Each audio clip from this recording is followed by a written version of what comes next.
노후 준비를 위해 에디튜브 시작합니다.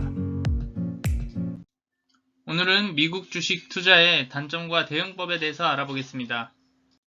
제일 큰 단점이죠. 양도소득세에 대해 알아보겠습니다.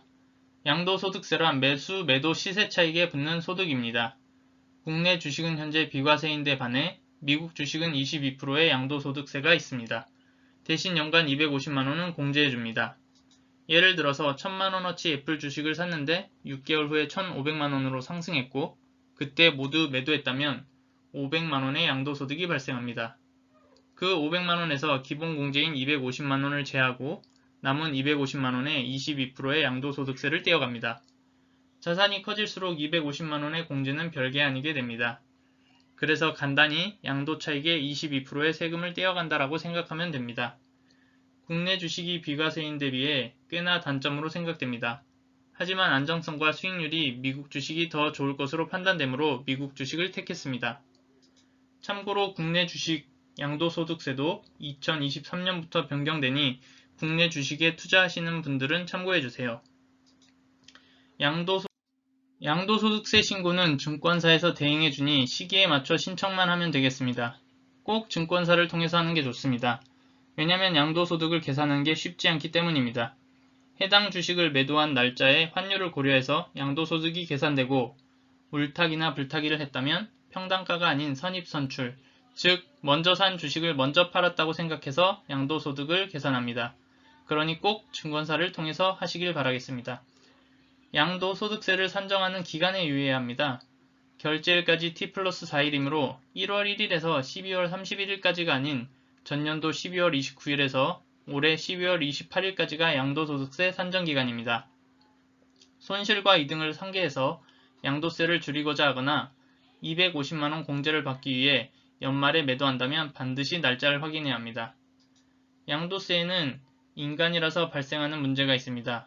그건 양도세 신고기간인데요. 20년에 발생한 양도소득을 21년 5월에 신고한다는 점이 문제입니다. 이것이 왜 문제냐면 돈을 버는 시점과 세금을 내는 시점이 꽤 떨어져 있기 때문입니다. 만약 20년 1월에 1억의 양도 차익이 발생하면 1년 4개월 후인 21년 5월에 2200만원을 세금으로 내야 합니다. 과세 지연 효과가 있어서 사실상 좋은 점이지만 사람이기 때문에 20년 1월에 번 돈은 잊어먹고 21년 5월에는 생돈을 세금으로 내는 느낌이 들게 됩니다. 심지어 세금을 준비해 놓지 않았다가 닥치면 매우 곤란해질 수 있습니다. 다음은 배당소득세입니다. 이것은 국내와 비슷하게 15% 수준으로 생각하시면 됩니다. 금융소득 종합과세이기 때문에 이자, 배당 등의 소득이 2천만원이 넘으면 소득과 합산되어 세금을 때리니 잘 조절해야 합니다. 다음은 수수료입니다. 아래의 흐름은 우리가 주식을 사면 중간에서 일하는 기관들입니다. 고객이 주문을 넣으면 국내 증권사가 해외 증권사에게 다시 주문을 넣고 해외 증권사는 마켓에서 증권을 사옵니다. 그 증권을 미국 예탁원에 보관하고 미국 예탁원은 한국 예탁원에 정보를 줍니다. 그러면 한국 예탁원과 한국 증권사가 그 정보를 공유하고 고객에게 전달합니다.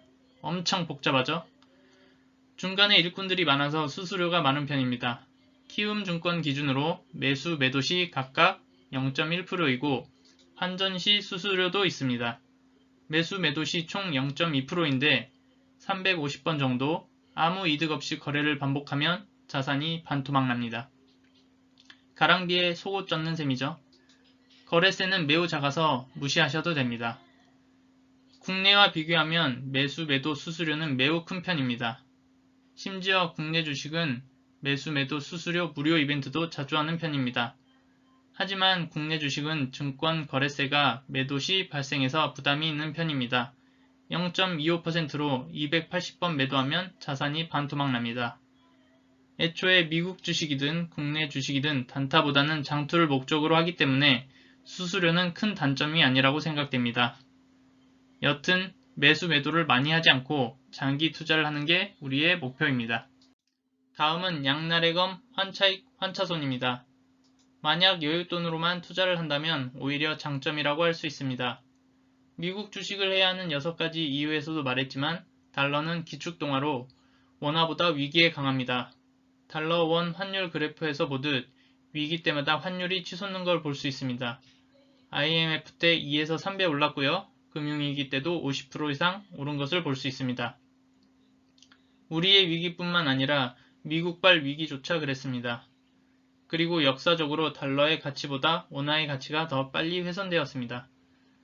전 세계 사람들에게 같은 가치의 원화를 가질래, 달러를 가질래 하면 달러를 선택할 것입니다. 원화가 아닌 그 어떤 다른 통화를 가지고 와도 현재 같은 가치면 달러입니다. 장기 투자를 한다면 환율은 우리 편이 될 것으로 판단됩니다. 마지막으로 장점이자 단점인 거래 시간입니다. 한국 시간으로 밤 11시 반부터 새벽 6시, 서머타임 적용 시에는 밤 10시 반부터 새벽 5시까지입니다. 거래 시간이 새벽이라 힘든 면이 있는데요. 매도 혹은 매수를 하려고 했는데 일어나지 못해서 타이밍을 놓치는 경우도 있습니다. 오히려 시간에 등락에 일희일비하지 않을 수 있다는 장점이 있습니다. 그리고 증권사 프로그램을 활용할 경우 목표 매수가를 미리 지정해 놓고 자면 되고 아니면 종가로 매수하는 기능도 있습니다. 우리가 미국 주식에 투자하는 건 앞서도 말했지만 단타가 아니고 장기 투자입니다.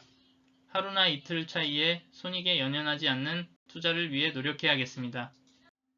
이것으로 미국 주식의 단점과 대응에 대해 살펴봤습니다. 모두 대응 가능한 범위라고 생각됩니다. 끝까지 봐주셔서 감사합니다.